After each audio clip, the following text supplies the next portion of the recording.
huge story broken, I believe today, by, I'm pretty sure Darren Beatty. I actually didn't read the byline, but pretty sure it was Darren Beatty. It was Revolver News, which is Darren Beatty's website, who has done the best research and work on the January 6th Capitol PSYOP. If you haven't been following Revolver News' work throughout the year, you should be. He recently was on with Glenn Greenwald, and they do a very, Glenn does a good interview there, and is a good introduction to all of this, I guess you would call January 6th revisionism. And today, Revolver put out a deep dive on Ray Epps, who was originally known as the Boomer Fed. Some of you might have seen the video of the Boomer Fed. He's this guy who, on the night of January the 5th, was filmed trying to rile up a crowd of people who were outside, late at night before Trump's big January 6th rally. And he was giving some speech about how, no, all of our problems there at the Capitol. We need to go to the Capitol. But we need not just to go, to the Capitol. We need to go in the Capitol. And it sounded like this, spontaneous speech that he just started giving. And, he had very, deliberate intonation. And it sounded like, wow, this guy's making, quite the speech. And then people started booing him and saying, no way. That sounds like an FBI setup. And then the crowd started chanting, Fed, Fed, Fed, Fed, Fed, Fed. And so his provocations fell on deaf ears, at least in that case. And within days, weeks, this man was identified as Ray Epps. He was identified not by the police, but by, internet sleuths. People who were just looking around trying to, essentially trying to dox this guy. But, he committed crimes. It's not, I don't want to say dox. Dox has a negative connotation, but this guy was trying to provoke people to engage in acts of terror. And I don't say that, like I'm, some big lover of Congress, but it literally is terrorism when he's encouraging people to break into the Capitol building. And that's as much as I knew about Ray Epps. I knew he had been identified as this Boomer Fed in the video, and that people had, shouted him down. I thought, oh, that's pretty suspicious, isn't it? That there was somebody on January the 5th saying that we should go invade the Capitol.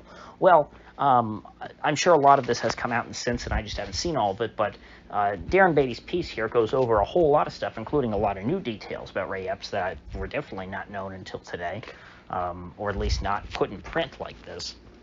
And so, I guess to start, on January the 5th, Ray Epps was filmed not just that one time giving a speech. He was filmed in multiple different locations, talking to different groups of people, trying to make this same pitch about, hey, we should go invade the Capitol. And he gave the speech in the same exact way. The audio sounds very similar. The way that Darren specifically points out the line where he says, we need to go in the Capitol. When you hear him say this multiple times, it very clearly was rehearsed. This guy had a speech that he was given. He had a pitch that he was making to these people. And it was not some spontaneous thing that he was just thinking up off the top of his head. And he went around to a bunch of different groups and made the same pitch and was trying to seed this idea. Now, fast forward to January 6th. During Trump's rally, Ray Epps is there telling people, hey, we got to go to the Capitol. And then he marches off himself before Trump's even done talking. And at the Capitol, he's got a bunch of rowdy boys together, who have been, termed Breach Team 6 by Twitter folks. And these are the people in the video that we see of the initial breach of the barriers at the Capitol that were set up. A huge area was cordoned off around the Capitol. People who showed up later didn't know this. Because, normally the U.S. Capitol is totally open and you can go and walk up to it all you want. I was in Washington many years ago, and, you walk right up to the building. There's, the grass around there is not sacred. The police don't come and tackle you and arrest you for walking on the grass around the Capitol building. But on January 6th, they did just that, and that's because they had this, this cordoned off area around this barrier, and anyone who breached the barrier, even after the barriers were gone, were lawbreakers. And so who shows up? I already said it. Who was there with Breach Team 6? Not actually participating in the breach itself, not someone who actually ran up and grabbed the fence and knocked it over, but someone who was talking to them and seemingly, in my opinion, coaching them. It was Ray Epps. Darren, or Revolver, timed the video. Ray Epps, walks up and says something into one of these guys' ears 2.6 seconds before they all run and charge into the fence. And so, it appears that old Ray, the Boomer Fed, was somewhat in command of this group. Now, of all of the members of Breach Team 6, only one of them has actually been arrested. And who was it? It was the guy who Ray whispered into the ear of. None of the other guys who charged the fence have been arrested. And Ray himself is still a free man, seemingly living a normal life, has, not had his house raided by the FBI, none of that. Even after he was identified by people on the internet, said, hey, we found it, this guy, his name's Ray Epps. What did the FBI do? They sat on that information. They never updated their wanted poster for him. They just, they left it with no name, just a picture from January 6th. And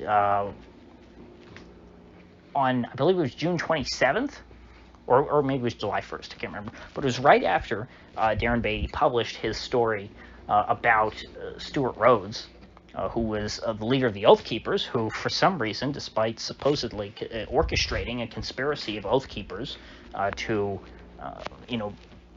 wage this insurrection on our country, against our country. This is how the narrative goes. Despite being the leader of that, Stuart Rhodes has not been identified or arrested or anything. And so it would appear that Stuart Rhodes, the leader of the Oath Keepers, is being protected. Because why else would you not arrest the leader of the conspiracy? It's uncontroversial. This is what the FBI is saying when they're arresting all the other Oath Keepers. They cite Stuart Rhodes as their leader, and that he was the head of the conspiracy. And for some reason, the day after Darren Beatty writes this story about, gee, isn't this strange? They seem to be protecting Stuart Rhodes. Ray Epps's, wanted poster disappears. Ray Epps disappears from the FBI's most wanted list. What an odd coincidence. Well, it turns out that Ray Epps actually was, for a time, a top lieutenant of Stuart Rhodes and the Oath Keepers, going back all the way to the earliest days of the Oath Keepers, like 2011. And Ray Epps was, for a time, the president of the state chapter in Arizona of the Oath Keepers, and apparently Arizona at the time was the biggest state chapter of the Oath Keepers in America.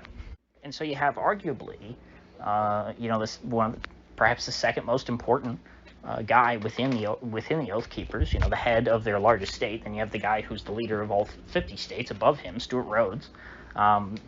These men probably were somewhat close to each other. They were associates, and they both turn up here on January 6th, and neither of them have been indicted or arrested for anything, despite seemingly trying to lead the charge into the Capitol. You would think that both these men, especially their close associations, you would go, gee, Ray Epps probably a part of this same conspiracy too, isn't he? But rather, the FBI has now switched and said, we found no evidence of any conspiracies amongst all of the January 6th rioters. It just seemed to be random people, getting out of control. That seems to be what happened. There was no coordinated insurrection. I mean, we know how many people have been arrested for stupid stuff on January 6th, just misdemeanor trespassing, and they've been held without bail. And yet these two guys got off completely scot-free, and they're associated with one another for going back a long ways.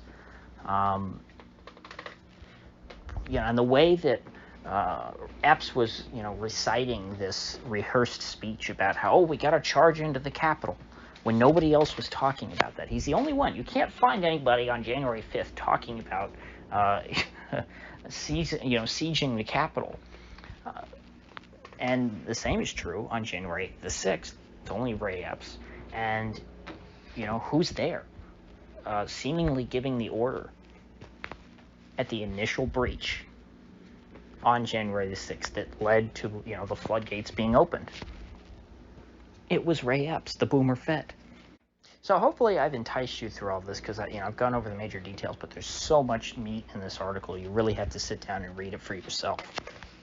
But needless to say, as Darren says in his conclusion, this is beyond any federal foreknowledge, which is the first thing we were talking about. What did the feds know, and when did they know it? How would the feds not see something like this coming? People were discussing it on 8kun. This either was the greatest example of FBI malpractice since 9/11, or they let it happen, or, as it seems more likely now, they actively participated and try, and work to agitate this. Because why else would these guys be protected, obviously, unless they were working on behalf of the FBI? Why would the FBI let these guys who were clear leaders of what happened, who instigated what is supposed to be our generation's Pearl Harbor or 9/11? I mean, these guys, you would think, should belong in Gitmo with, Khalid Sheikh Mohammed.